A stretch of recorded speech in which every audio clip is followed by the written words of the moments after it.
India மற்றும் New Zealand அணிகளுக்கு இடையிலான முதல் T20 போட்டியில் இந்திய அணியின் பிளேயிங் 11 என்ன? யாருக்கெல்லாம் வாய்ப்பு? சற்று விரிவாக பார்ப்போம். நாக்பூரில் நடக்க இருக்கும் இந்தியா நியூசிலாந்து அணிக்கு இடையிலான முதல் T20 போட்டி நாளை புதன்கிழமை நாக்பூர் நகரில் இந்திய நேரப்படி இரவு 7 மணிக்கு தொடங்குகிறது.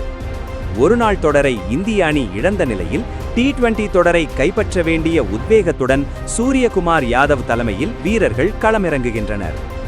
T20 உலகக்கோப்பைக்கு இன்னும் 2 வாரங்களே உள்ள நிலையில் இது நல்ல பயிற்சி களமாக இரு அணிகளுக்கும் அமையும்.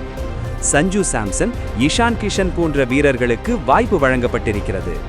திலக் வர்மாவுக்கு காயம் ஏற்பட்டு இருப்பதால் முதல் 3 T20 போட்டிகளில் ஸ்ரேயாஸ் விளையாடுவார் என அறிவிக்கப்பட்டிருக்கிறது.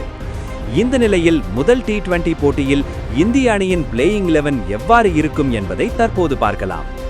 கில் இல்லாததால் தற்போது சஞ்சு சாம்சன் மீண்டும் தொடக்க வீரராக திரும்பியிருக்கிறார்.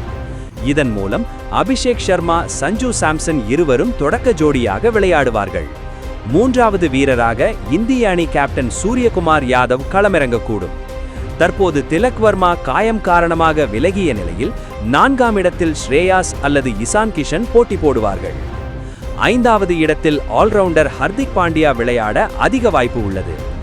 6வது இடத்தில் இந்திய அணியின் ஸ்டார் வீரரான ரிங்கு சிங் களமிறங்கக்கூடும்.